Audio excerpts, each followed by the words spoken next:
আসসালামু আলাইকুম। কলরোয়ার জাতীয়তাবাদী বিএনপির অঙ্গ সংগঠন স্বেচ্ছাসেবক দলের কর্মী সমাবেশ অনুষ্ঠিত হয়েছে।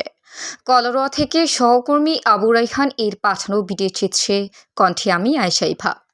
৩০ আগস্ট শনিবার বিকেল ৪:৩০ কলারোয়া উপজেলা স্বেচ্ছাসেবক দলের পক্ষ থেকে কলারোয়ায় বর্ণাঢ্য আয়োজনে পালিত হল বাংলাদেশ জাতীয়তাবাদী দলের অঙ্গ সংগঠন স্বেচ্ছাসেবক দলের কর্মী সমাবেশ অনুষ্ঠিত।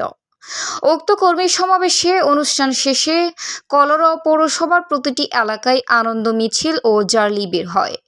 আনন্দ মিছিলটি পরিচালনা করেন কলারোয়া কৃতি সন্তান স্বৈরাজ শাসকদের একাধিক মামলার শিকার কলারোয়া সর্বসাধারণ গণমানুষের বন্ধু সদালাপি কলারোয়া পৌর স্বেচ্ছাসেবক দলের আহ্বায়ক প্রার্থী জাকির হোসেন জিকু।